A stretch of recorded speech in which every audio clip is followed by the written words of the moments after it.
So, Mommy, I was thinking, I am becoming a teenager and I do need new toys. And since I was going through this horrible time the last couple days, I think it's only right that you and I go shopping just for me, for my new toys. And then maybe I can go get a pedicure because my nails are so long because nobody could touch my paw because my paw was so swollen and hurt.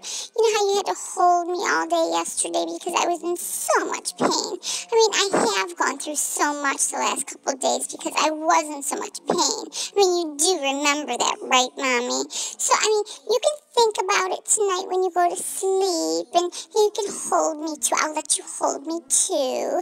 And tomorrow when you wake up, you can let me know what you want to do. But I was just thinking, I am going to be a teenager, and I need big girl toys now.